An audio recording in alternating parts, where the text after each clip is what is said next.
En este resumen, nos adentramos en la complejidad de la física cuántica, un campo que, desde su origen en el siglo XVI, ha desafiado nuestras concepciones tradicionales del universo. La ciencia moderna surgió cuando la observación y el experimento se establecieron como los pilares del conocimiento, dejando atrás dogmas religiosos o filosóficos. A finales del siglo XIX, surgieron teorías revolucionarias que destruyeron el determinismo, dando paso a una visión completamente nueva, la física cuántica. Esta teoría, originada en los estudios de la física atómica, rechaza la noción de determinismo, lo que implica que el estado actual del universo no es simplemente el efecto de su pasado ni la causa de su futuro. Un principio fundamental de la física cuántica es que nada puede ser medido o observado sin alterarlo, lo que otorga una importancia crucial al papel del observador en cualquier proceso físico. A lo largo de este resumen, exploraremos cómo estos conceptos pueden explicar fenómenos físicos complejos mediante ejemplos que, aunque sencillos, permiten entender los principios fundamentales y los problemas conceptuales básicos que plantea esta teoría. Hoy en día, se reconoce que enfocarse en situaciones con un número reducido de posibles resultados de una medición ofrece grandes ventajas para comprender la física cuántica. En este contexto, se profundiza en temas como la polarización de la luz y el problema de la medición, explicando de manera clara y accesible teorías y principios que son esenciales para comprender cómo funciona este campo revolucionario de la ciencia.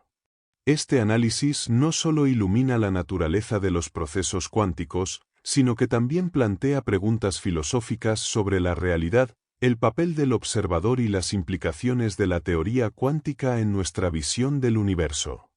La física cuántica, como descubrimiento revolucionario, desafió completamente el pensamiento científico que dominaba hasta principios del siglo XX. Antes de la irrupción de esta teoría, las leyes físicas más fundamentales eran las de Newton y Maxwell, las cuales podían predecir el comportamiento de los cuerpos y fenómenos de una manera determinista. La física clásica, como la entendían los científicos del siglo XIX, era una herramienta poderosa para describir y comprender la naturaleza. Sin embargo, una serie de experimentos, particularmente aquellos relacionados con la luz y la materia, comenzaron a mostrar que estos enfoques no podían explicar todos los fenómenos observados. Fue entonces cuando se desveló la necesidad de una nueva perspectiva, la física cuántica. La física cuántica desmanteló la noción de un universo determinista, en el que el futuro podía preverse a partir de las condiciones presentes. Con la nueva teoría, el comportamiento de las partículas subatómicas, como los electrones, no podría ser descrito de manera precisa sin introducir un grado de incertidumbre. A lo largo de la historia, grandes mentes científicas como Einstein, Bohr y Heisenberg se enfrentaron a estas nuevas realidades conceptuales. La famosa frase de Einstein, «Dios no juega a los dados», refleja su resistencia a aceptar el carácter aleatorio de los fenómenos cuánticos, en contraste con la visión determinista que había guiado la ciencia durante siglos. Un aspecto crucial que la física cuántica resalta es que la observación misma afecta al sistema observado. Esto se refleja en el principio de la dualidad onda-partícula de la luz, que muestra que, dependiendo de cómo se mida, la luz puede comportarse como una onda o como un conjunto de partículas, los fotones. Este comportamiento de la luz desafía la visión tradicional y establece un principio fundamental de la teoría cuántica. El observador desempeña un papel esencial en la determinación del estado del sistema observado. Este es solo uno de los aspectos más desafiantes de la física cuántica, que requiere un enfoque completamente nuevo en el que la certeza de la medición es reemplazada por una probabilidad que depende de las condiciones del sistema. Otro concepto fundamental de la física cuántica es el principio de incertidumbre de Heisenberg, que establece que no es posible conocer con precisión la posición y el momento de una partícula al mismo tiempo. Esta limitación no es debido a la imperfección de los instrumentos de medición, sino que es inherente a la naturaleza misma de las partículas subatómicas. Es imposible determinar ambos parámetros con exactitud simultáneamente, lo que tiene implicaciones profundas tanto en la ciencia como en nuestra concepción filosófica del universo. Este principio implica que el acto de medir influye en el resultado, una idea que rompe con la visión clásica de un universo autónomo, en el que los hechos son observables sin alterarlos. A través de experimentos como el de la doble rendija, se ha demostrado que las partículas, al atravesar dos rendijas, crean patrones de interferencia típicos de las ondas, lo que indica que actúan como ondas en ciertas circunstancias.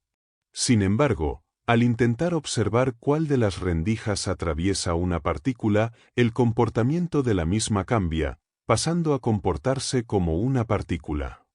Este fenómeno subraya una de las características más extrañas de la física cuántica. Las partículas parecen estar en múltiples estados a la vez, dependiendo de cómo se les observe. Esto da lugar a la idea de que la realidad es, en cierto sentido, dependiente del observador. En el contexto de la luz, el experimento del efecto fotoeléctrico, realizado por Albert Einstein, mostró que la luz puede no solo ser una onda, sino también estar compuesta por partículas o fotones. Estos fotones, al interactuar con materiales, pueden liberar electrones, pero solo cuando la frecuencia de la luz es suficientemente alta. Este descubrimiento fue fundamental para la aceptación de la teoría cuántica, pues demostraba que la luz, que antes solo se concebía como una onda, también podía comportarse como una partícula dependiendo de la situación experimental. La teoría cuántica no se limita solo al comportamiento de la luz.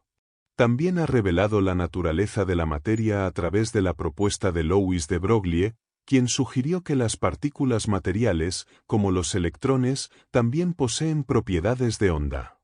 Este descubrimiento llevó a los científicos a formular una nueva visión del átomo, en la que los electrones no se mueven en órbitas fijas alrededor del núcleo, como sugería el modelo de Bohr, sino que existen en estados de energía definidos, con comportamientos que solo pueden explicarse a través de las ecuaciones de la física cuántica.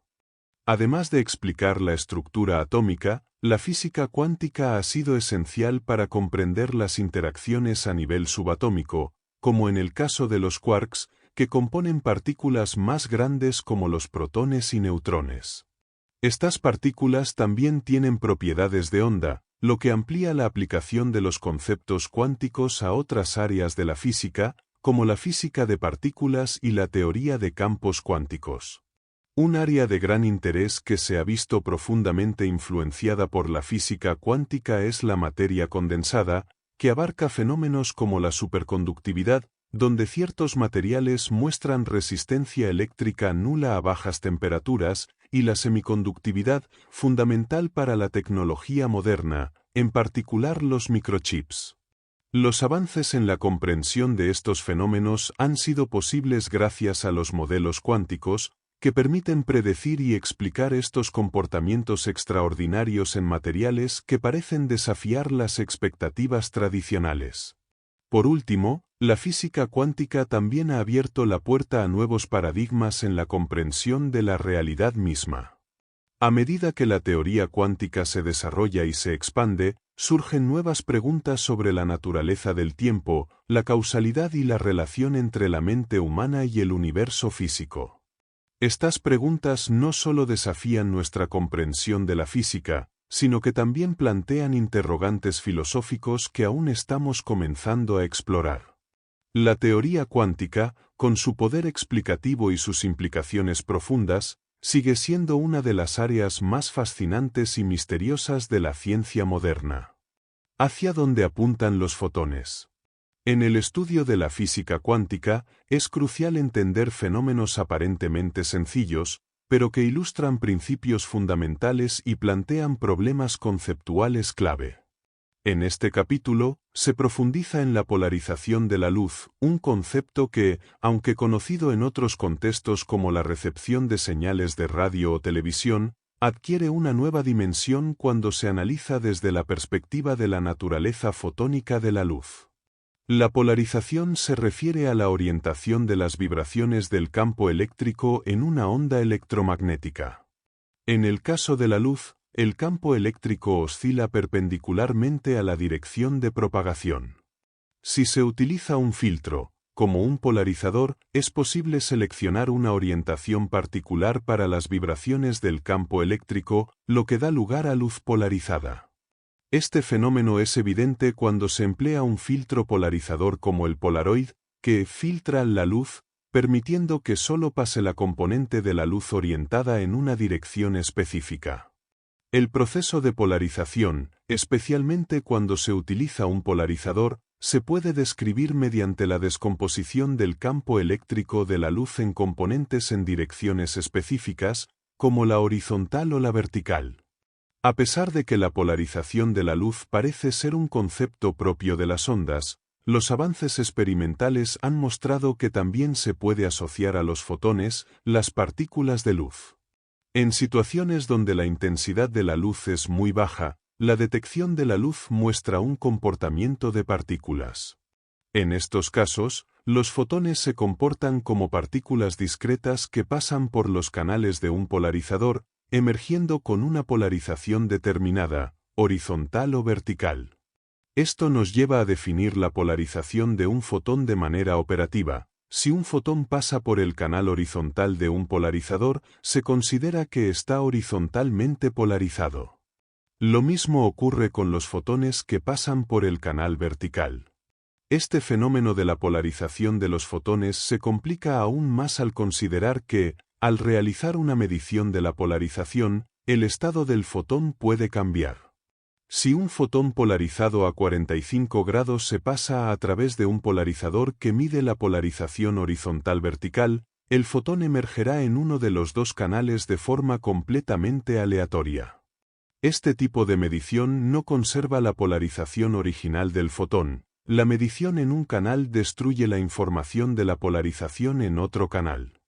Es decir, el proceso de medición influye directamente en el estado del fotón, lo que plantea una de las paradojas más intrigantes de la mecánica cuántica.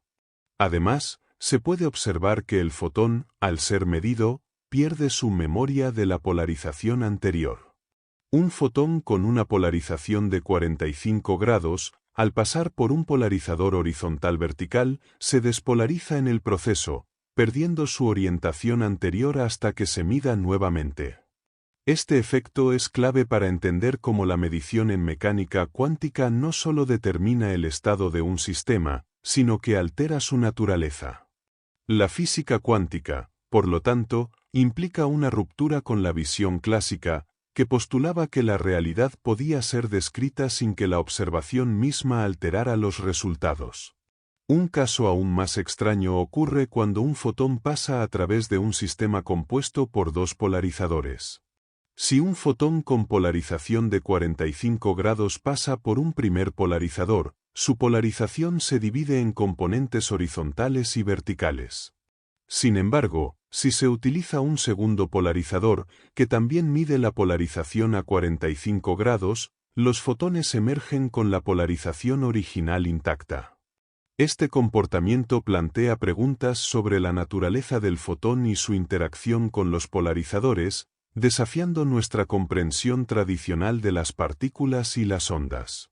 En un experimento con luz débil, incluso un solo fotón puede seguir ambas rutas del polarizador, lo que parece sugerir que el fotón tiene la capacidad de elegir cómo comportarse, a pesar de que solo se detecta en un canal específico. Este comportamiento de los fotones plantea la cuestión de si realmente existe una información oculta que determina el resultado de estas mediciones. Las teorías de variables ocultas intentan explicar la aleatoriedad observada en los experimentos cuánticos, sugiriendo que existe una propiedad no detectable, pero presente, que determina el resultado de la medición de la polarización. Sin embargo, estas teorías no pueden explicar todos los fenómenos cuánticos, como los experimentos de reunificación de fotones, donde parece que el fotón sabe lo que ocurre en el camino que no sigue. Este fenómeno desafía la noción de localización en la mecánica cuántica y plantea cuestiones filosóficas profundas sobre la naturaleza de la realidad. La incapacidad de las teorías clásicas para abordar estos fenómenos ha dado lugar a la búsqueda de modelos alternativos, como las teorías de variables ocultas o las interpretaciones de onda-partícula. Sin embargo, incluso estos modelos enfrentan dificultades para explicar completamente el comportamiento cuántico, especialmente en situaciones que involucran pares de fotones correlacionados. Este aspecto de la física cuántica sigue siendo un campo de intensa investigación, ya que continúa desafiando nuestras nociones más fundamentales sobre determinismo y causalidad. ¿Qué puede estar oculto en un par de fotones? El comentario de Albert Einstein, Dios no juega a los dados, resume el escepticismo de muchos ante las ideas presentadas en los capítulos anteriores. ¿Cómo puede ser que los eventos futuros no estén completamente determinados por el estado actual de las cosas? ¿Cómo puede una causa tener múltiples efectos posibles? Si el futuro no está determinado por las leyes naturales, ¿significa esto que una fuerza sobrenatural está involucrada cada vez que ocurre un evento cuántico? Estas cuestiones han preocupado a muchos estudiantes de física. La mayoría, educados en el pensamiento científico, acepta las paradojas cuánticas sin profundizar demasiado en su verdad fundamental, pero algunos, como Einstein, no lograron aceptar las contradicciones aparentes de la teoría cuántica. Para él, la física subyacente debía ser descrita en términos deterministas y realistas. Irónicamente, la mayor contribución de Einstein al campo no fue una explicación sutil de la estructura subyacente de la física cuántica, sino la exposición de una consecuencia aún más asombrosa derivada de la teoría cuántica. Esto se mostró mediante el análisis del comportamiento cuántico de sistemas que contienen dos o más partículas que interactúan y luego se separan. Einstein pudo demostrar que, en ciertas circunstancias, la física cuántica implica que las partículas separadas influyen mutuamente, incluso cuando no hay interacción conocida entre ellas. Aunque los argumentos sobre esta conclusión son más complejos y técnicos que los de otros capítulos, su importancia justifica el esfuerzo para comprenderlos.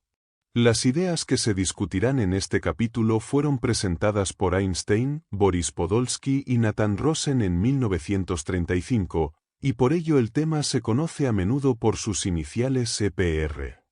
Los argumentos fueron originalmente en el contexto de la dualidad onda-partícula, pero en 1951, David Bohm mostró que la cuestión podría abordarse con mayor claridad al considerar la medición de variables como la polarización de los fotones, cuyos resultados están limitados a un número reducido de posibles valores.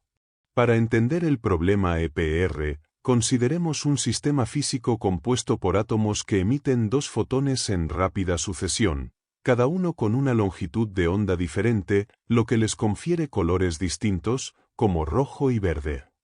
La característica clave es que sus polarizaciones están siempre en ángulos rectos entre sí. Si el fotón rojo está polarizado verticalmente, el verde estará horizontalmente polarizado, o si uno está polarizado a más 45 grados respecto a la horizontal, el otro lo estará a menos 45 grados, y así sucesivamente. ¿Cómo sabemos que las polarizaciones siempre están en ángulos rectos? Una respuesta es que la teoría cuántica lo exige, pero una razón más importante es que esta propiedad puede ser medida directamente.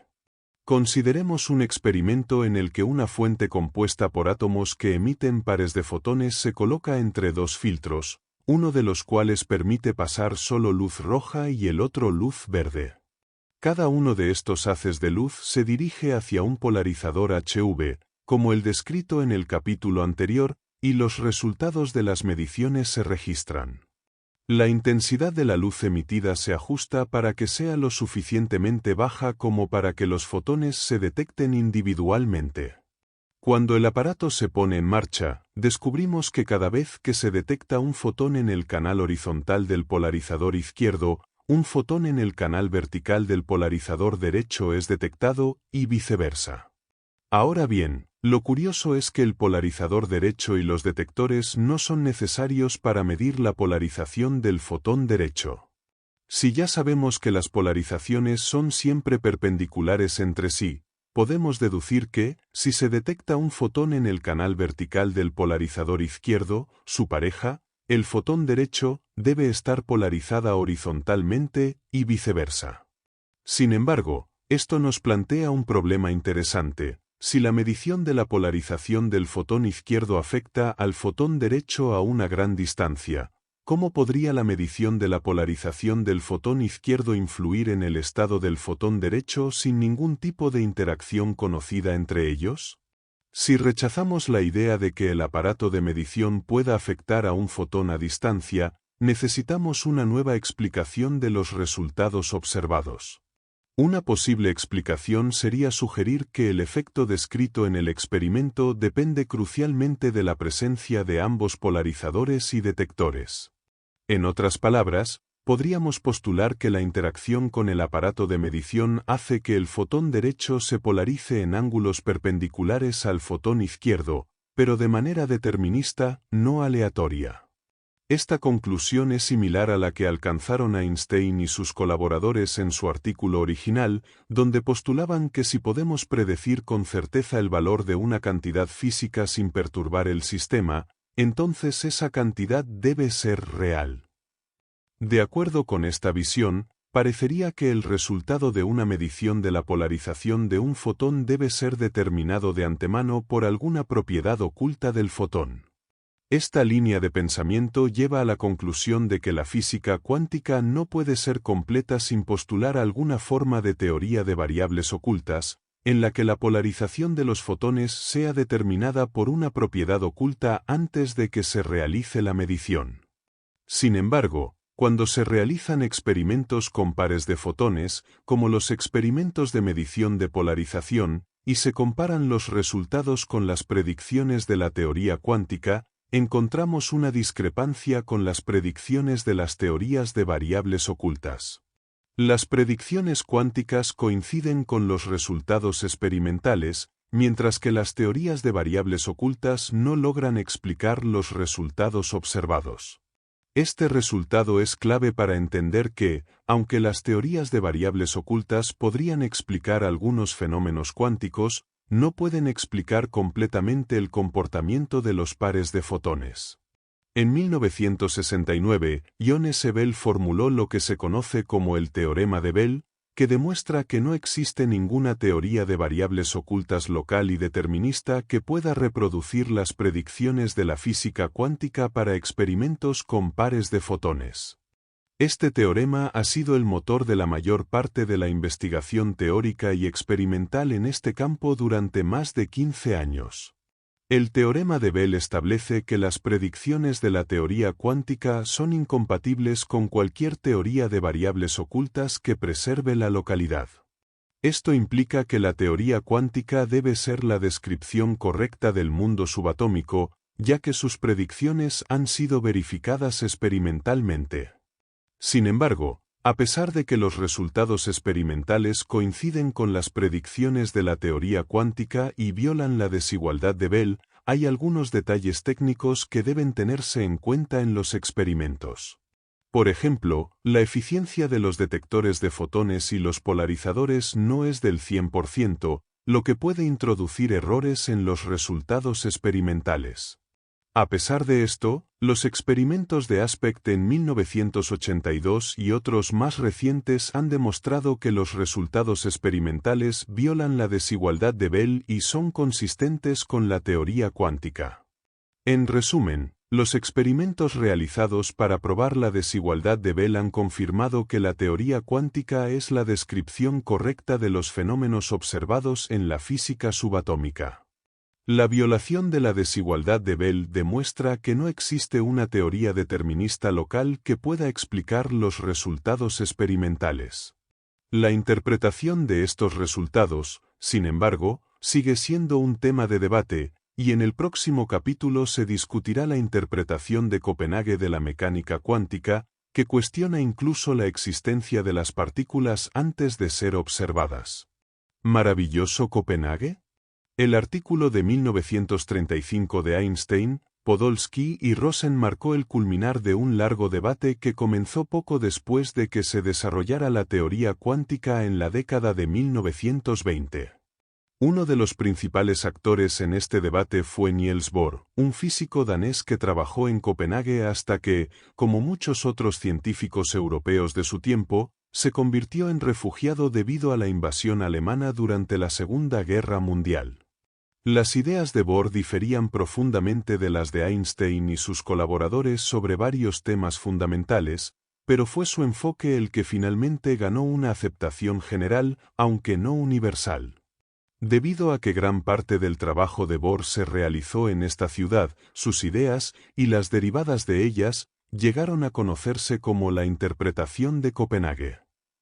Este capítulo se centra en discutir las principales ideas de este enfoque y tratar de apreciar sus fortalezas, además de explorar por qué aún parece dejar algunas preguntas sin respuesta que se discutirán en capítulos posteriores.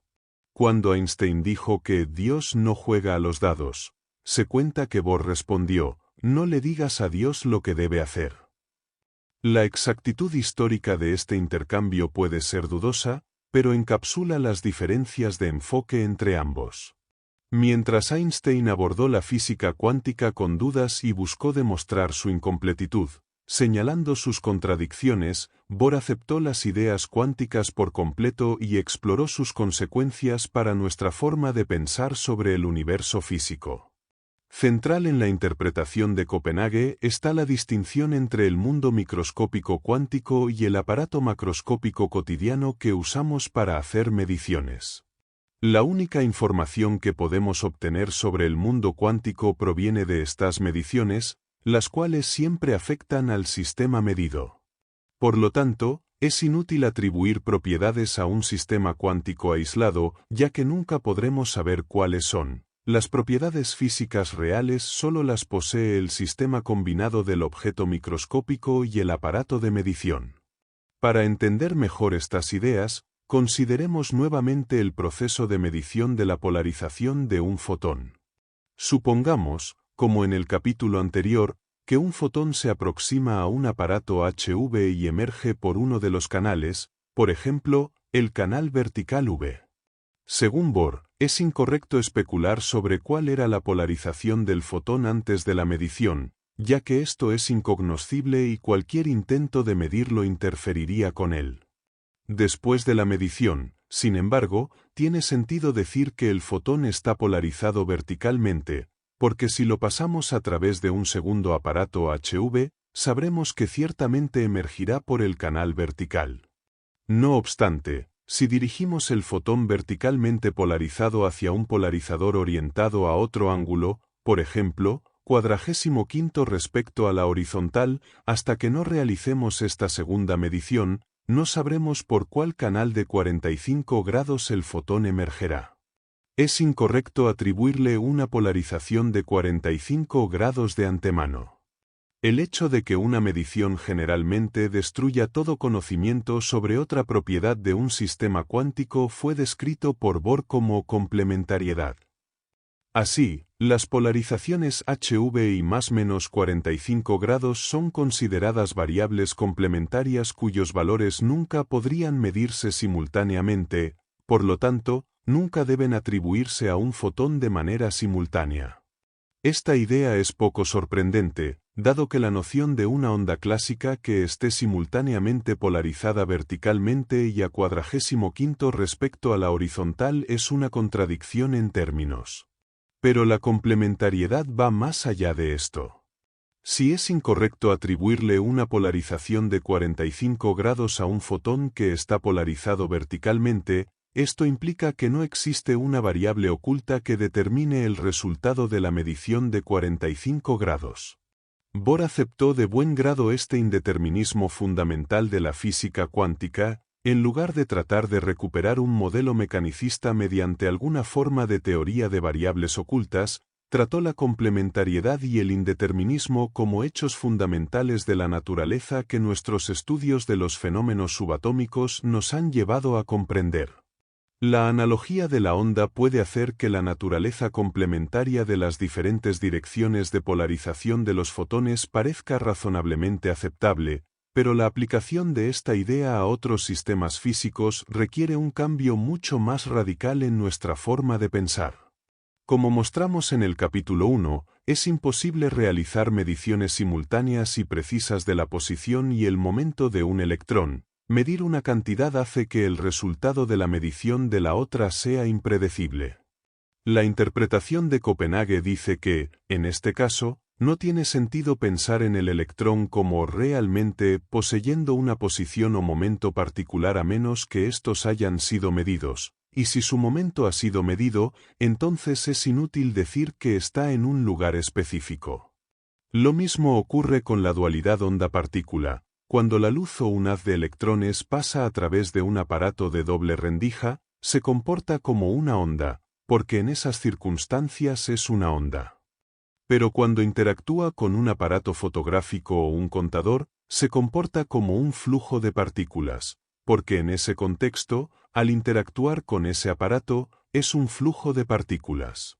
Los posibles resultados de una medición son determinados por el objeto y el aparato de medición juntos. No debemos atribuir propiedades al objeto a menos que éstas hayan sido medidas. Podríamos preguntarnos cómo sabemos que un objeto cuántico existe en absoluto en ausencia de medición. La respuesta es que no lo sabemos. Hasta que no hayamos medido alguna propiedad de un sistema, es inútil hablar de su existencia. Sin embargo, cuando se ha medido alguna propiedad, tiene sentido hablar de la existencia del objeto con esa propiedad, hasta que se haya medido alguna propiedad complementaria. Por lo tanto, generalmente tiene sentido atribuir una masa y carga definidas a un electrón cuya existencia ha sido establecida, y la mayoría de las mediciones posteriores dejarán estas propiedades sin alteración. En algunas circunstancias, como cuando un electrón colisiona y aniquila un positrón para producir dos fotones de rayos gamma, incluso estas cantidades cambian de manera cuántica y pierden su significado. Copenhague y EPR. Las diferencias entre Bohr y Einstein en su enfoque hacia lo que entonces era la nueva física cuántica llevaron a un debate en vivo entre los dos, que se desarrolló en varias conferencias científicas y en la literatura científica de la época. En varias ocasiones, Einstein sugeriría un experimento sutil por el cual parecía que los valores de un par de variables complementarias podrían medirse simultáneamente, y Bohr respondía con un análisis más cuidadoso del problema, demostrando que la simultaneidad era imposible. Sin embargo, en 1935, apareció el artículo de Einstein, Podolsky y Rosen, que discutimos ampliamente en el capítulo anterior. Este mostró cómo la física cuántica requiere que una propiedad, como la polarización de un fotón, pueda medirse a distancia midiendo la polarización de un segundo fotón que había interactuado con el primero algún tiempo antes. Si es inconcebible que esta medición haya interferido con el objeto distante, se sigue que el primer fotón debe haber poseído la propiedad medida antes de que se realizara la medición. Como la propiedad medida puede ser transportada ajustando el aparato distante, EPR concluyó que todas las propiedades físicas, en nuestro ejemplo, los valores de polarización en todas las posibles direcciones, deben ser reales antes de que se midan, en directa contradicción con la interpretación de Copenhague. ¿Está todo en la mente? En el capítulo anterior, vimos que el problema de la medición en la teoría cuántica surge cuando intentamos tratar al aparato de medición como un sistema cuántico. Necesitamos más aparatos para medir en qué estado se encuentra el primer aparato, lo que crea una cadena de mediciones que parece continuar indefinidamente. Sin embargo, hay un lugar donde esta secuencia aparentemente infinita ciertamente termina, y ese es cuando la información llega a nosotros. Sabemos por experiencia que, cuando miramos el detector de fotones, vemos que o ha registrado el paso de un fotón o no lo ha hecho. Cuando abrimos la caja y miramos al gato, o está muerto o está vivo, nunca lo vemos en el estado de animación suspendida que la física cuántica sostiene que debería tener hasta que se mide su estado. Por lo tanto, podría seguirse que los seres humanos deben ser considerados como el aparato de medición final. Si esto fuera cierto, ¿qué aspecto de los seres humanos les da esta cualidad aparentemente única? Esta es la pregunta y sus implicaciones que formarán el tema del presente capítulo. Examinemos más de cerca lo que ocurre cuando un ser humano observa el estado cuántico de un sistema. Imaginemos la disposición habitual, donde un fotón a 45 grados pasa a través de un analizador de polarización que mueve un puntero a una de dos posiciones, H o V, dependiendo de si el fotón está polarizado horizontal o verticalmente. Al menos eso es lo que sucedería si el analizador y el puntero se comportaran como un aparato de medición. Si, por otro lado, los tratamos como parte del sistema cuántico, el puntero debe imaginarse como deslocalizado entre H y V hasta que su estado se mida. Ahora añadimos un observador humano que mira el puntero. Sería posible imaginar que el observador usa uno de sus otros sentidos, como escuchar un sonido particular causado por un cambio en la posición del puntero, pero es más claro pensar en una observación visual. En términos físicos, esto significa que la luz se dispersa desde el puntero hacia los ojos del observador, la señal es captada por la retina y transmitida a través del nervio óptico hasta el cerebro. Hasta aquí el proceso parecería ser igual al realizado por cualquier otro aparato de medición, y no parecería haber evidencia de un acto exclusivamente humano. Sin embargo, a partir de ahora, la medición se convierte en parte del conocimiento del observador. Él es consciente de ello. Está en su mente. El atributo que distingue a los seres humanos de otros objetos en el universo es nuestra conciencia, y si adoptamos este enfoque para el problema de la medición cuántica, la conciencia tiene un papel aún más central en la física del universo de lo que podríamos haber imaginado. Un ejemplo de la distinción entre el observador consciente y un aparato de medición más convencional se ilustra con una variación de la situación del gato de Schrödinger, conocida como el amigo de Wigner, en honor a E.P. Wigner, quien fue central en el desarrollo de la teoría de la medición basada en la conciencia. En este ejemplo reemplazamos al gato por un amigo humano, y la pistola por un detector convencional y un puntero. Cuando abrimos la caja, le preguntamos a nuestra amiga qué sucedió y ella nos dirá que el puntero se movió a H o V en un momento determinado. Suponiendo, por supuesto, que nuestra amiga sea una persona veraz, no podemos tratar todo el sistema de la caja y su contenido como un sistema cuántico, ya que la amiga tendría que estar en un estado en el que no supiera si el puntero estaba en H o en V hasta que se lo preguntáramos. El gato puede no haber estado realmente vivo o muerto, pero el estado de la mente de nuestra amiga es bastante seguro, al menos para ella. Una teoría cuántica de medición basada en la conciencia, por lo tanto, depende de la premisa de que la conciencia humana se comporta de manera muy diferente a cualquier otro objeto en el universo. En el resto de este capítulo, exploraremos algunas de las evidencias a favor y en contra de esta proposición y trataremos de ver si constituye o no la base de una teoría satisfactoria de la medición cuántica. La idea de que la conciencia humana es única y diferente de todo lo demás en el universo es, por supuesto, una creencia muy antigua y ampliamente sostenida. Desde que los hombres y mujeres comenzaron a pensar en su existencia, probablemente desde que fuimos autoconscientes, las personas han pensado que su conciencia, a veces llamada mente, yo o alma, es algo distinto del mundo físico. Esta idea es un principio central de todas las grandes religiones del mundo, que sostienen que esta conciencia puede existir independientemente del cuerpo, de hecho, del cerebro. En algunos casos, en una existencia completamente diferente, quizás celestial, después de la muerte del cuerpo, y en otros a través de una reencarnación en un cuerpo completamente nuevo o en el viejo cuerpo cuando se resucite en el juicio final. Una exposición relativamente reciente de la idea de la separación del alma se encuentra en un libro escrito conjuntamente por el famoso filósofo Sir Karl Popper y el científico del cerebro ganador del premio Nobel Sir John Eccles. El título del libro El yo y su cerebro indica claramente el punto de vista adoptado. Es, por supuesto, imposible hacer justicia a casi 600 páginas de argumentación en unos pocos párrafos, pero es posible resumir las ideas principales. Pape comienza con una definición de realidad. Algo es real si puede afectar el comportamiento de un objeto físico de gran escala. Esta es una definición bastante conservadora de la realidad que sería generalmente aceptada por la mayoría de las personas, como se aclarará al considerar algunos ejemplos. Así, los objetos físicos, de gran escala, deben ser reales porque pueden interactuar y afectar el comportamiento de otros objetos. Las sustancias invisibles, como el aire, también son reales si solo porque ejercen efectos sobre otros objetos sólidos reconocibles. De manera similar, los campos gravitacionales y magnéticos deben ser reales porque su presencia hace que los objetos se muevan, los objetos caídos caen al suelo, la luna orbita la Tierra, la aguja de una brújula se orienta hacia el polo magnético, etc.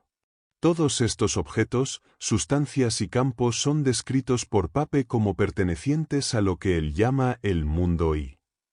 Hay dos mundos más en la filosofía de Pape. El mundo 2 consiste en los estados de la mente humana, consciente o inconsciente. Estos deben considerarse reales por las mismas razones que los objetos del mundo, ya que pueden afectar el comportamiento de objetos físicos. Así, un estado particular de la mente puede hacer que el cerebro envíe un mensaje a través de un nervio que cause la contracción de un músculo y el movimiento de una mano o pierna, lo que a su vez puede hacer que un objeto físico del mundo, como un balón de fútbol, sea impulsado por el aire. Más allá de los mundos 1 y 2 está el mundo 3. Siguiendo a Pape, el mundo 3 se define como los productos de la mente humana. Estos no son objetos físicos, ni son simplemente estados del cerebro, sino cosas como historias, mitos, piezas musicales, teoremas matemáticos, teorías científicas, etc. Todos estos deben considerarse reales por las mismas razones que se aplicaron a los mundos 1 y 2. Consideremos, por ejemplo, una pieza musical. ¿Qué es? Ciertamente no es el papel y la tinta usados para escribir la partitura, ni es el disco de gramófono en el que se graba una interpretación particular. Tampoco es el conjunto de vibraciones sonoras en el aire cuando se toca la música. Ninguno de estos objetos del mundo 1 es la pieza musical, pero todos existen en la forma en que lo hacen debido a la música. La música es un objeto del mundo 3, un producto de la mente humana, que debe considerarse real porque su existencia afecta el comportamiento de objetos físicos de gran escala, la tinta y el papel de la partitura, la forma de los surcos en el disco, el patrón de vibraciones en el aire, etc. Muchos mundos. Una interpretación completamente diferente del problema de la medición, que muchos científicos profesionales han encontrado atractiva, aunque solo sea por su elegancia matemática, fue sugerida por Hugh Everett III en 1957 y se conoce como la interpretación de los muchos mundos o universo ramificado. Este punto de vista no otorga un papel especial a la mente consciente, y en este sentido, la teoría es completamente objetiva, pero veremos que muchas de sus otras consecuencias son tan revolucionarias y extrañas en su propio modo como las discutidas en el capítulo anterior. La esencia de la interpretación de muchos mundos se puede ilustrar considerando nuevamente el ejemplo de un fotón polarizado a 45 grados acercándose al detector HV. Recordemos lo que demostramos en el capítulo 4. Desde el punto de vista de las ondas, una onda de luz polarizada a 45 grados es equivalente a una onda polarizada horizontalmente y otra verticalmente, y si pudiéramos pensar puramente en términos de ondas, el efecto del polarizador HV sobre la onda polarizada a 45 grados sería simplemente dividir la onda en estos dos componentes, enviando uno por cada canal HV. La interpretación de muchos mundos de la mecánica cuántica aplica esta idea simple al fotón, en lugar de que el fotón siga solo un camino u otro, se divide y sigue ambos. Sin embargo, como no podemos tener medio fotón, esta división es, en realidad, una transformación de un fotón de 45 grados en un par de fotones polarizados en direcciones horizontal y vertical. Pero un momento. Si un fotón realmente se divide, ¿cómo es que solo uno de los dos se observa? Si podemos multiplicar los fotones de esta manera, seguramente podríamos crear una cantidad infinita de luz de la nada. Para abordar este punto, recordemos lo que sucede cuando colocamos un detector de fotones en el haz para registrar en qué canal HV emerge el fotón. Vimos en el capítulo 4 que el detector tiene dos posibles estados de puntero, correspondientes a los estados HV del fotón. De manera similar a como la medición HV causa que el fotón se divida en dos canales, una observación del aparato de medición también hará que éste se divida en dos.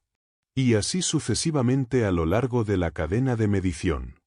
Incluso si hay un observador humano en la cadena, él o ella también se dividirá en dos, cada uno de los cuales es consciente del fotón en uno u otro canal. Ahora esto es realmente ridículo, podría decir alguien, si los aparatos de medición, por no mencionar a las personas, se dividieran y multiplicaran de esta manera, seguramente habría oído hablar de esto, lo habría notado cuando me ocurrió. Esto nos lleva a un punto absolutamente crucial de la interpretación de muchos mundos. Una vez que ha ocurrido una división, las dos ramas no tienen forma de ser conscientes la una de la otra. Así, cuando el fotón de 45 grados se divide en el aparato HV, no hay interacción entre los dos fotones creados, y lo mismo ocurre cuando un aparato de medición o incluso una persona se divide. Los dos aparatos de medición o personas continúan existiendo, pero están completamente ajenos a la existencia de la otra. Esto implica que, debido a que cada aparato de medición está interactuando con el mundo que lo rodea y, de hecho, con el resto del universo, cada componente del observador dividido debe, de hecho, llevar consigo una copia de todo el universo.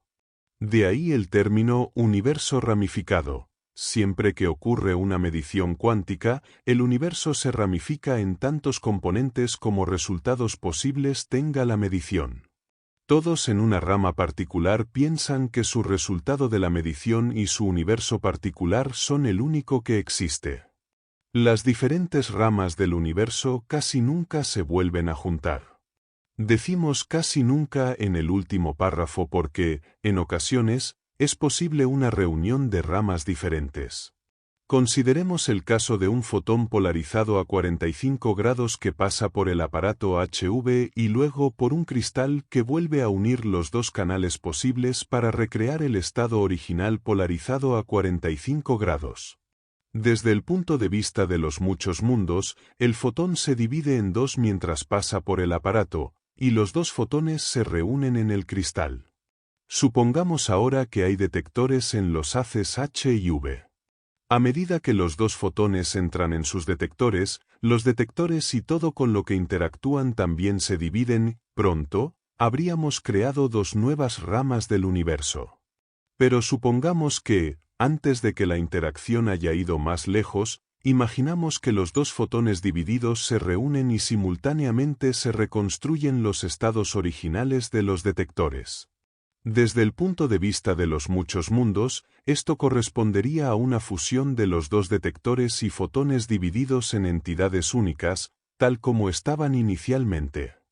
Si un observador humano estuviera presente y se dividiera, e imaginamos que su estado también se reconstruyera para ser exactamente igual que antes de la medición, entonces claramente toda memoria de los estados divididos se habría destruido. Incluso podríamos imaginar que, después de que todo el universo se haya dividido en dos por una medición, las dos mitades podrían evolucionar hasta el punto en que se igualaran lo suficiente como para permitir que se produzca una recombinación. Pero incluso si un evento tan increíblemente improbable ocurriera, solo podría hacerlo borrando toda memoria de su condición durante el tiempo que estuvo dividido. Los postulados de la interpretación de muchos mundos pueden ser increíblemente radicales, pero esto se ve al menos parcialmente compensado por la resolución de muchos de los acertijos y paradojas del problema de la medición. Consideremos la teoría aplicada al gato de Schrödinger.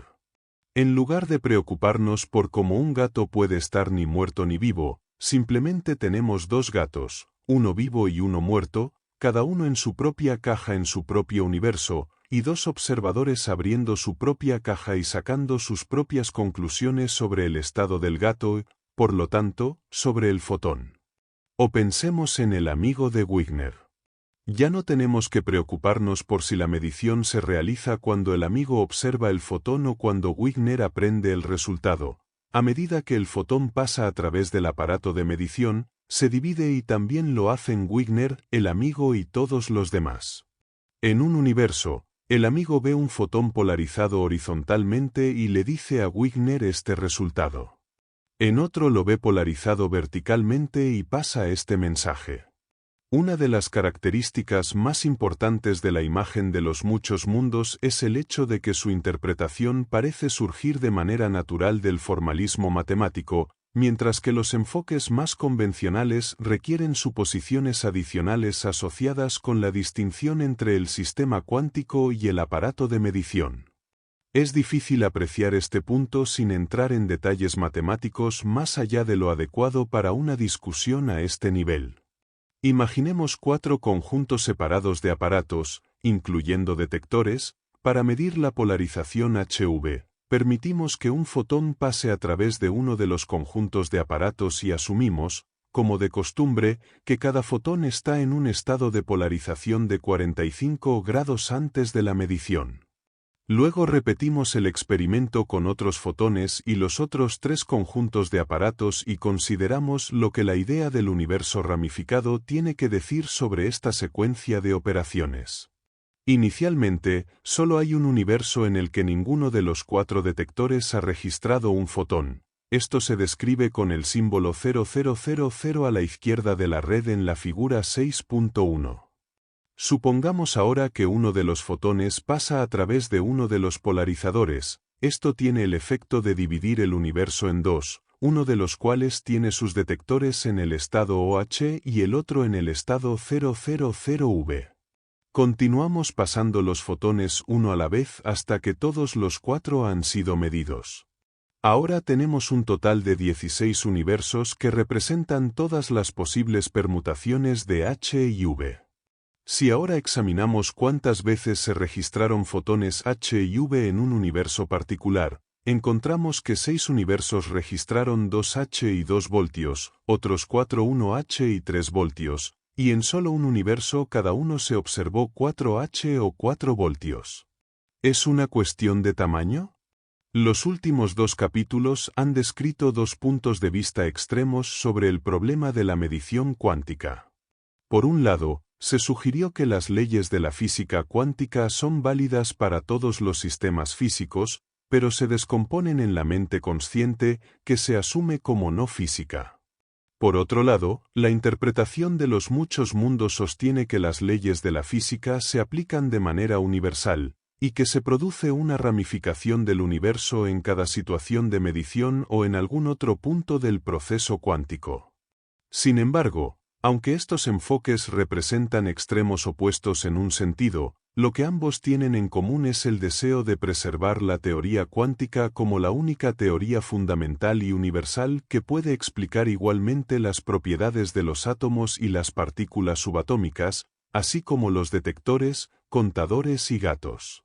En este capítulo y en los dos siguientes, exploramos la posibilidad alternativa de que esto no sea así, que, a pesar de su aparente universalidad, la teoría cuántica puede no ser aplicable a los objetos macroscópicos de gran escala de la misma manera que lo es a los fenómenos microscópicos y que una resolución del problema de la medición podría radicar en una forma completamente nueva de entender la relación entre la física de los sistemas grandes y pequeños.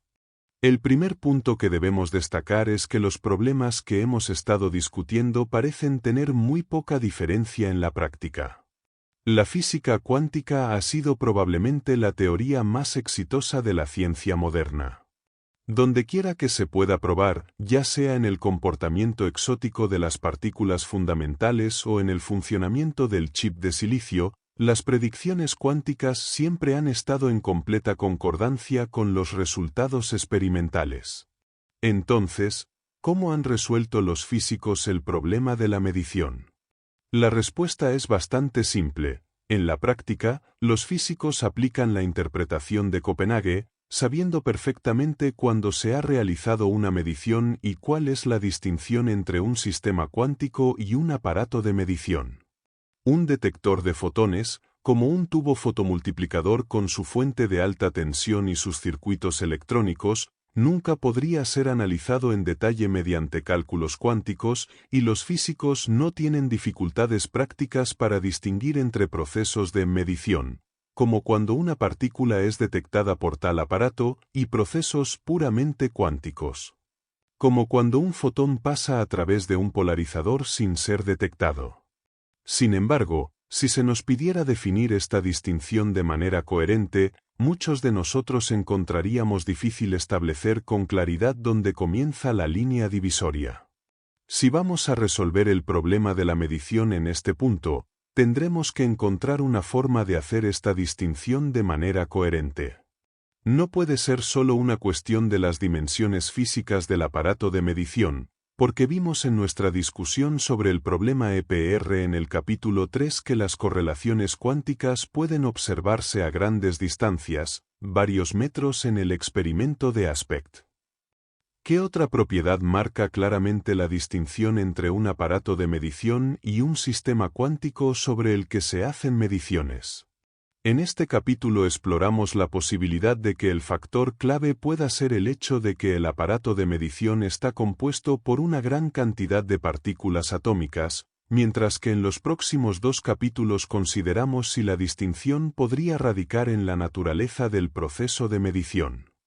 La característica más obvia que distingue a los instrumentos de medición, como los tubos fotomultiplicadores, los contadores y los seres humanos, de los sistemas cuánticos puros es que los primeros contienen un número enorme de átomos que a su vez están compuestos por electrones, protones y neutrones, mientras que los segundos típicamente consisten en una sola partícula. Como un fotón, en su mayoría, un número muy pequeño de partículas. Además, podemos explicar el comportamiento de los instrumentos de medición, ciertamente en el punto en el que la información es procesada hasta el punto de poder ser leída, en términos principalmente clásicos. Así, los indicadores en los medidores se mueven a través de los diales porque las corrientes eléctricas pasan a través de bobinas que luego se ven afectadas por campos magnéticos, o las luces se encienden y la luz emitida es lo suficientemente intensa como para ser tratada como una onda clásica, ignorando sus propiedades de fotón. Podría ser simplemente que, una vez que los objetos contienen un número suficientemente grande de átomos, ¿obedecen las leyes de la física clásica en lugar de la mecánica cuántica? Los cuerpos microscópicos obedecerían entonces las leyes cuánticas hasta que interactuaran con cuerpos grandes, momento en el cual se produciría una interacción de medición. Una dificultad en este enfoque es definir qué se entiende exactamente por suficientemente grande o suficientemente muchos átomos en este contexto.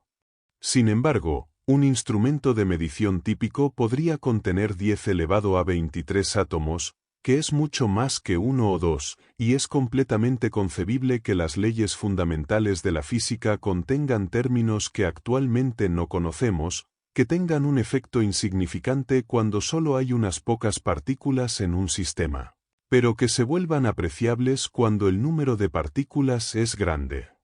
Pensar en estos términos ha llevado a una revaluación de la evidencia sobre el comportamiento cuántico de los sistemas macroscópicos.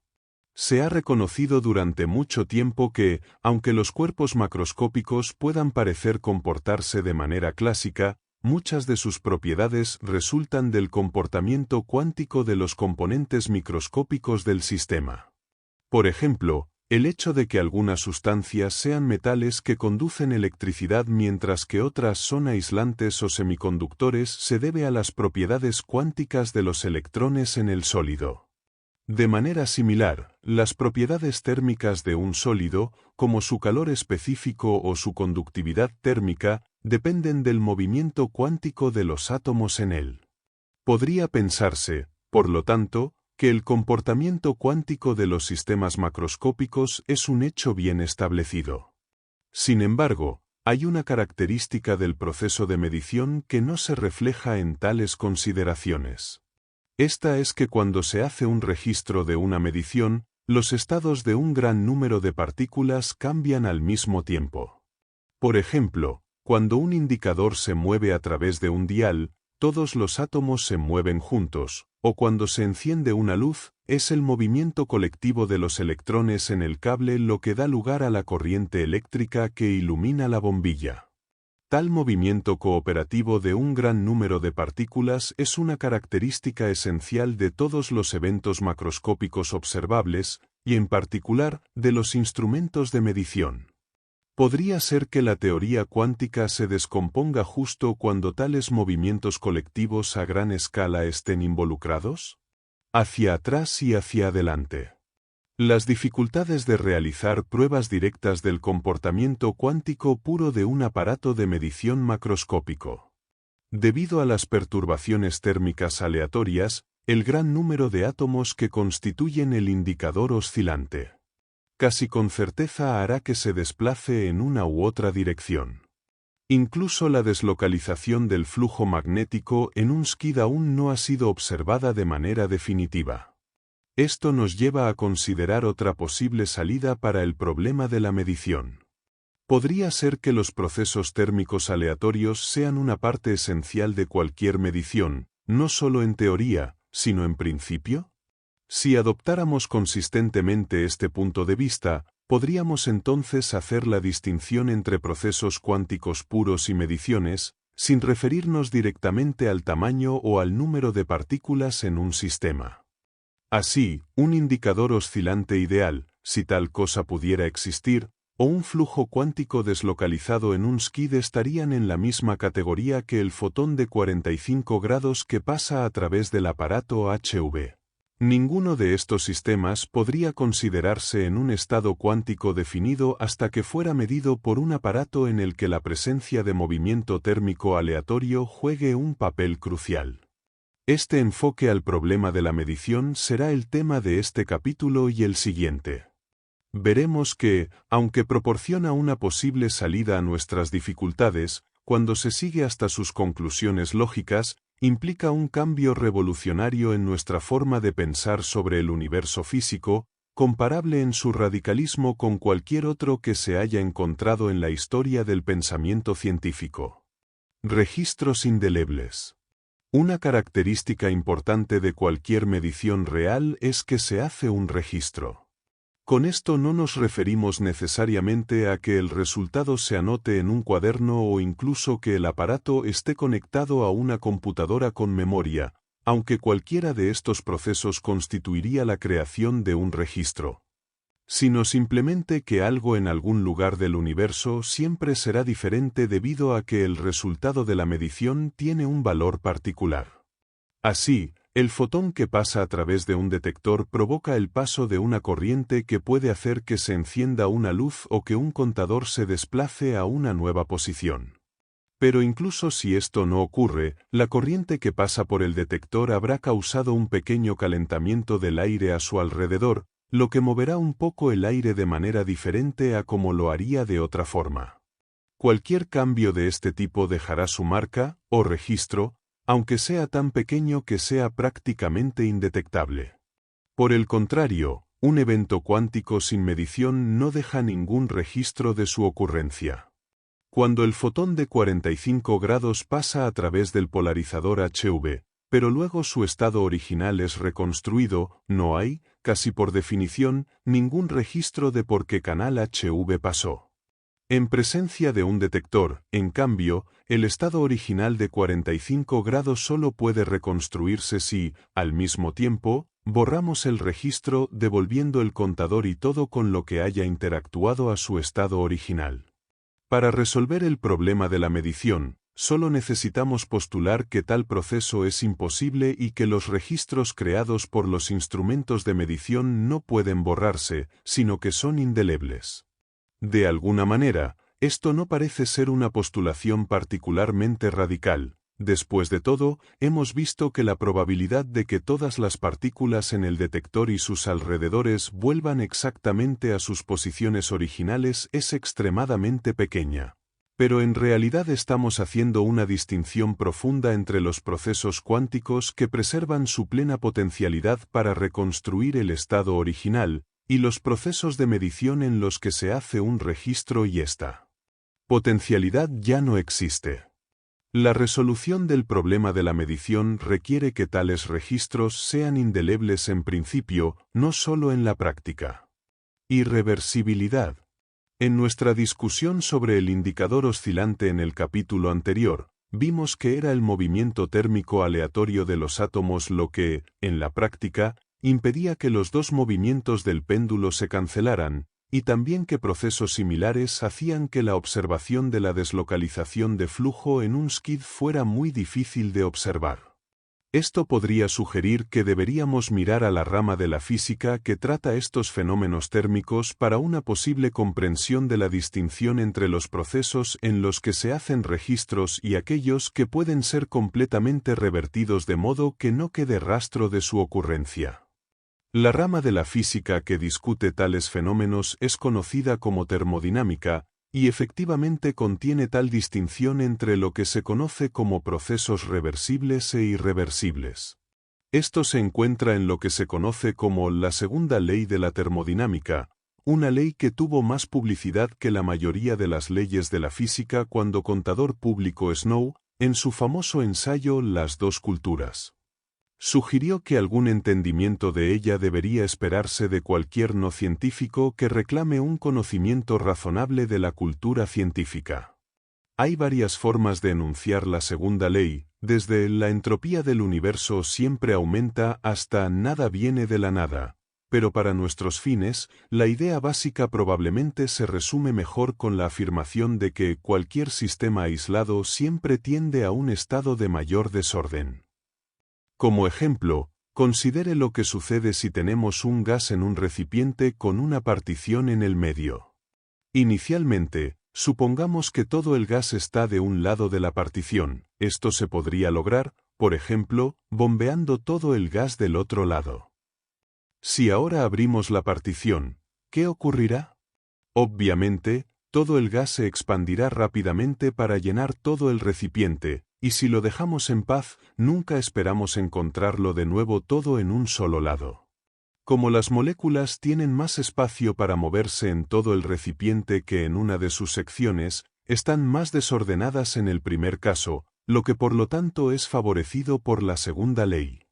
Otro ejemplo es el derretimiento de un trozo de hielo cuando se coloca en agua caliente. Las moléculas pueden moverse más libremente, por lo tanto, se vuelven más desordenadas en el líquido que cuando están atrapadas en la estructura ordenada del cristal de hielo. Este cambio, por lo tanto, es permitido por la segunda ley, mientras que el proceso inverso de que un trozo de hielo aparezca en agua caliente está prohibido, por supuesto, nunca se observa. ¿Solo un camino hacia adelante? El punto de partida de la propuesta de Prigogine y sus colaboradores es la reconsideración de la validez del principio ergódico, lo que lleva a la idea de la recurrencia de Poincaré. Este principio plantea que, en el caso de un sistema simple, como una partícula confinada en un rectángulo, si el ángulo inicial no tiene un valor especial, la trayectoria de la partícula llenará todo el cuadrado y la partícula eventualmente regresará a un estado arbitrariamente cercano a su estado inicial. Esto implica que, aunque los estados inicial y final no puedan ser exactamente idénticos, la diferencia entre las posiciones y velocidades iniciales y finales puede hacerse tan pequeña como se desee si se espera el tiempo suficiente. La suposición implícita es que el comportamiento futuro del sistema no se verá afectado significativamente por este cambio arbitrariamente pequeño en el estado, y su comportamiento posterior a la recurrencia se espera que sea prácticamente igual al comportamiento inicial. En sistemas cuánticos, Se dice que la recurrencia reconstruye el estado cuántico original con tanta precisión que no podemos afirmar que realmente ocurrió algún cambio. Sin embargo, esta idea tiene una validez limitada en sistemas más complejos. Un ejemplo de un sistema físico cuyo comportamiento futuro puede cambiar drásticamente como resultado de un cambio arbitrariamente pequeño en su estado es el de un péndulo simple. Este tipo de péndulo puede oscilar como un péndulo de reloj o puede rotar completamente si se le da una velocidad inicial alta. Un cambio minúsculo en su velocidad puede determinar si el péndulo oscila o gira. Este comportamiento muestra que la futura evolución de sistemas como este puede diferir radicalmente dependiendo de variaciones extremadamente pequeñas en las condiciones iniciales. Esto pone en evidencia las dificultades de aplicar el principio ergódico y la idea de recurrencia de Poincaré a sistemas más complejos, ya que, por más similares que sean los estados inicial y final, el comportamiento futuro puede ser completamente diferente. A pesar de que esta situación pueda parecer inusual, los detalles del movimiento en sistemas de muchas partículas son extremadamente complejos, y estas inestabilidades no son tan raras. De hecho, muchos sistemas experimentan inestabilidades tan fuertes que un cambio minúsculo en las condiciones iniciales altera drásticamente su comportamiento futuro. Este tipo de inestabilidad se conoce como mezcla fuerte, y los sistemas que exhiben este comportamiento se llaman caóticos. Un gas compuesto por tan solo 3 partículas puede comportarse de esta manera, lo que sugiere que la mezcla fuerte es una característica común en la mayoría de los sistemas termodinámicos reales. Prigogine plantea que incluso cuando el comportamiento detallado de las partículas componentes de un sistema es impredecible debido a la estabilidad débil, eso no significa que no se puedan medir algunas de sus propiedades físicas. Por ejemplo, las cantidades termodinámicas tradicionales, como la temperatura o la presión en un gas, siguen estando bien definidas. A pesar de que los parámetros dinámicos del sistema cambian de manera caótica, las cantidades termodinámicas permanecen constantes. Esto llevó a Prigogine a sugerir que la forma tradicional de pensar sobre los sistemas termodinámicos es errónea, y que, en presencia de mezcla fuerte, debemos considerar las cantidades termodinámicas como la realidad primaria y la descripción microscópica como inválida.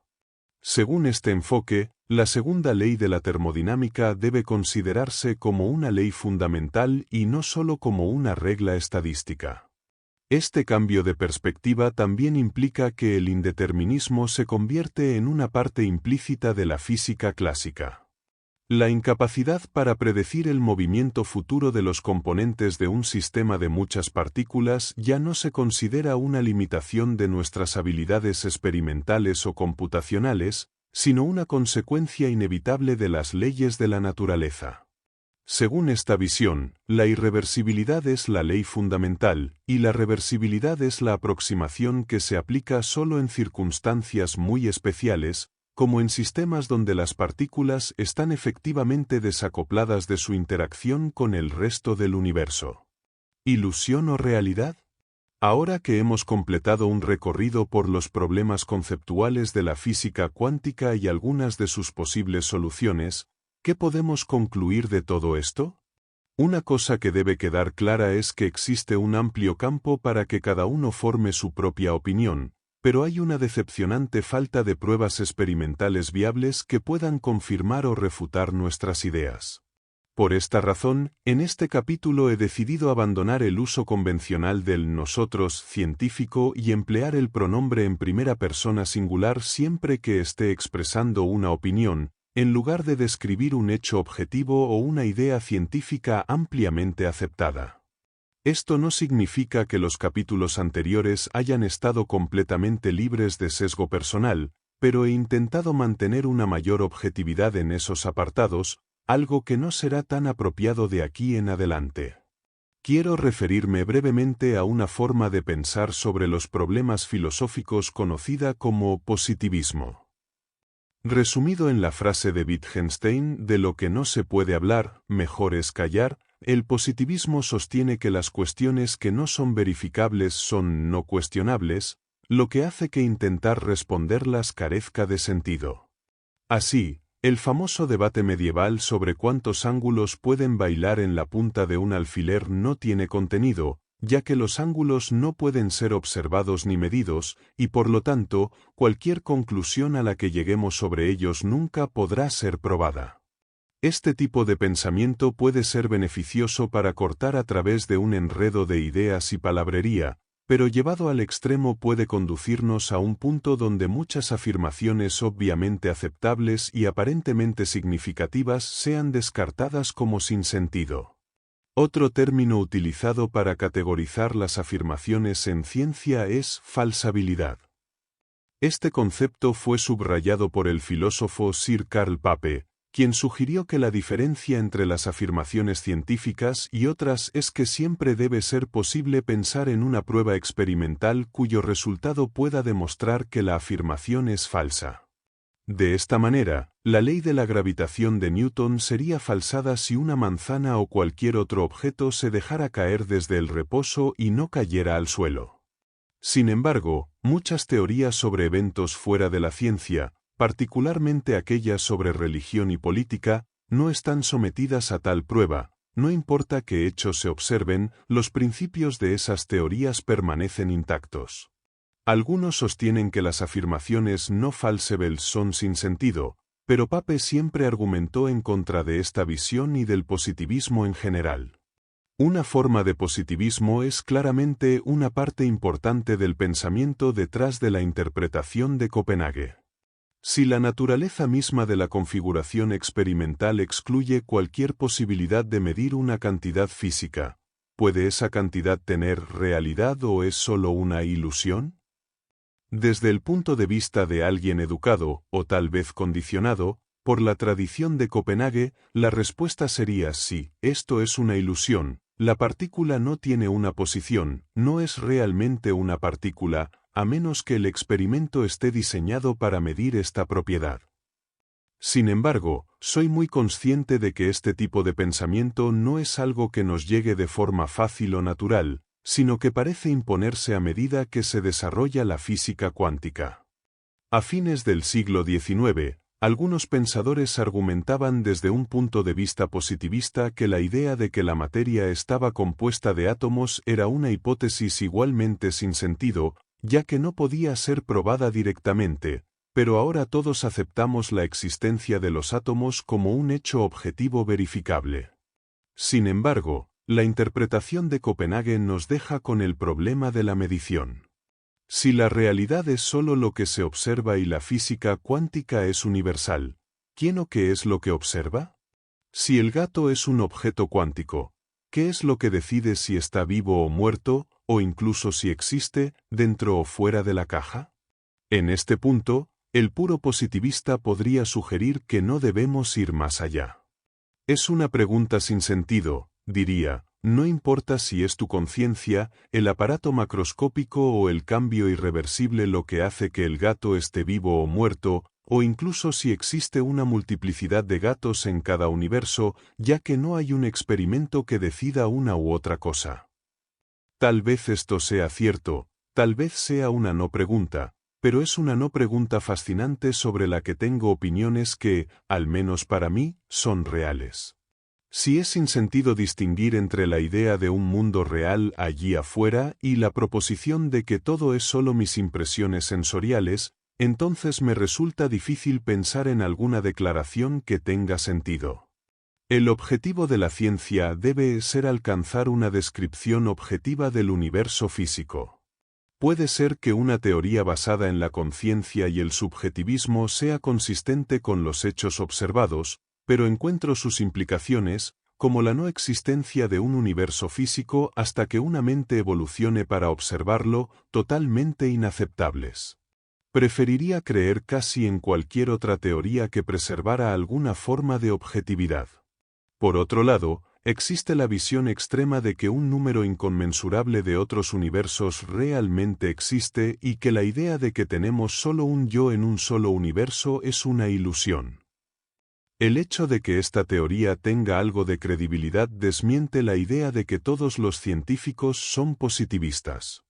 Es difícil pensar en un ejemplo más extremo de la postulación de cantidades no observables para superar un problema científico, y uno realmente no necesita ser un gran positivista para rechazar la idea de múltiples universos no observables como algo sin sentido. Y, sin embargo, los múltiples mundos tienen sus atractivos.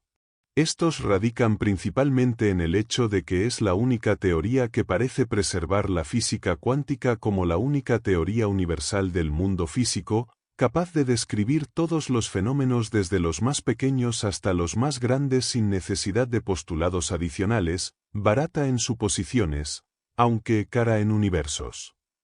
Gracias por acompañarnos en este recorrido por Física Cuántica y Medición de VK Srivastava.